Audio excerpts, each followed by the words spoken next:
Hello everyone, grow your reader reading secrets ক্লাসে সবাইকে স্বাগত। স্কুল বন্ধ হলে শেখা বন্ধ হবে কেন? এবং আমাদের শেখা একদমই বন্ধ নেই। আমরা রেগুলার শিখছি রিডিং সিক্রেটস ক্লাসের মাধ্যমে ইংলিশ রিডিং কিভাবে করতে হবে। সো আমরা আছি লেসন 8-এ। লেসন 8-এ যাবার আগে কে কে এখনো আমাদের চ্যানেলটি সাবস্ক্রাইব করেননি, তারা এখনই আমাদের চ্যানেলটি সাবস্ক্রাইব করে নিন।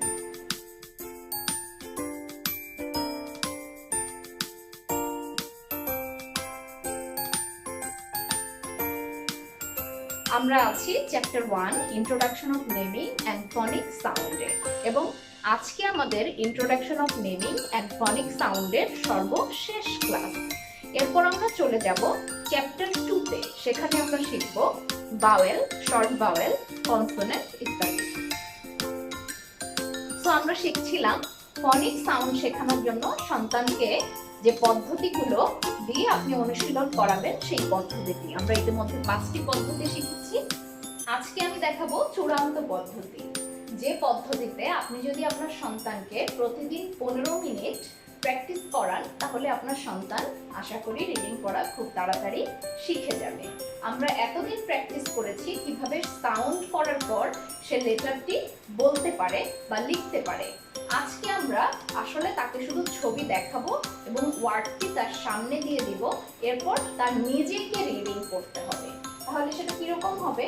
এরকম আপনি একটা ছবি আপনার সন্তানকে দেখালেন এবং পাশে লিখলেন VOG। আপনার সন্তানকে এটা পড়ে এটার সাউন্ড করতে হবে যে এটার সাউন্ড কি। এবং আমি আপনাদের সুবিধার জন্য এখানে বাংলা লিখেছি। আপনার সন্তানকে প্র্যাকটিস করানোর সময় শুধু এই উপরের লেখাটি দেয়া যাবে, নিচেরটা দেয়া যাবে না। তাহলে আপনি যদি এই উপরেরটা দিয়ে দেন, আপনার সন্তানকে কিভাবে পড়তে হবে? ডি এর ফনিক সাউন্ড যা, ও এর ফনিক সাউন্ড অ, জি এর ফনিক সাউন্ড গা। তাহলে এই তিনটা মিলে কি হলো? ডা, অ, গ, ডগ, ডগ। যখনই আপনার সন্তান বুঝে ফেলবে যে বা এভাবে পেরে যাবে ফনিক সাউন্ডের মাধ্যমে ওয়ার্ডটি পড়তে, দেখবেন তার আগ্রহ আরো বাড়ছে, সে আরো নতুন নতুন শব্দ পড়তে চাইবে।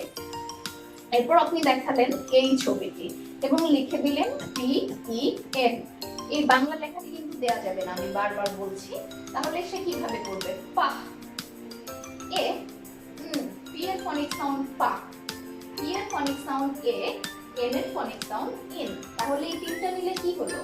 পা, এ, পেন, পা, এ, পেন। এরপর আপনি এই ছবিটি দেখালেন এবং লিখলেন MUG। তাহলে কিভাবে পড়তে হবে? এম এর ফনিক সাউন্ড মা, ইউ এর ফনিক সাউন্ড আ, জি এর ফনিক সাউন্ড গা। তাহলে মা, আ, গা, মাগ, মা, আ, গা, মাগ। ঠিক একইভাবে আপনি যদি এই ছবিটি দেখান এবং লিখে দেন JUG, তাহলে এটা কিভাবে পড়তে হবে? জি এর ফনিক সাউন্ড যা, ইউ এর ফনিক সাউন্ড আ, জি এর ফনিক সাউন্ড গা।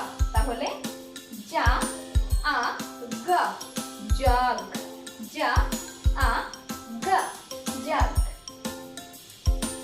এভাবে ভেঙে ভেঙে পড়লে সন্তান বুঝতে পারবে যে আলাদা আলাদা উচ্চারিত শব্দ বা ফনিক সাউন্ড সংযুক্ত হয়েই একটা পূর্ণ ওয়ার্ড বা শব্দ উচ্চারিত হয়। আমি আবার বলছি, এভাবে ভেঙে পড়লেই আপনার সন্তান বুঝতে পারবে যে এরকম আলাদা আলাদা উচ্চারিত শব্দ বা ফনিক সাউন্ড মিলেই কিন্তু একটি ওয়ার্ড পড়তে হয় বা ওয়ার্ড গঠিত হয় বা ওয়ার্ড সাউন্ড করে। তাহলে সে বুঝতে পারবে যে কিভাবে অন্য শব্দগুলো পড়তে হবে এবং তার কাছে পড়াটি ইন্টারেস্টিং হয়ে উঠবে, সে মজা পাবে, সে আরো বেশি পড়তে চাইবে। তাহলে এটাই ছিল আমাদের লেসন এবং কুইজ থাকছে। ফনিক সাউন্ড অনুশীলনের জন্য প্রতিদিন একজন বাচ্চাকে কত মিনিট সময় ব্যয় করতে হবে? Option 1 5 minute, option 2 10 minutes, option 3 15 minutes, option 4 20 minutes. Facebook পেজে এবং ইউটিউব চ্যানেলে সঠিক উত্তর দিয়ে আমাদের পুরস্কারটি জিতে নিন। পুরস্কারটি হচ্ছে আমাদের পুরো লেসনের সফট কপি। আমরা সর্বপ্রথম সঠিক উত্তরদাতাকে পৌঁছে দেব পুরস্কার ইমেইল অথবা মেসেঞ্জারের মাধ্যমে।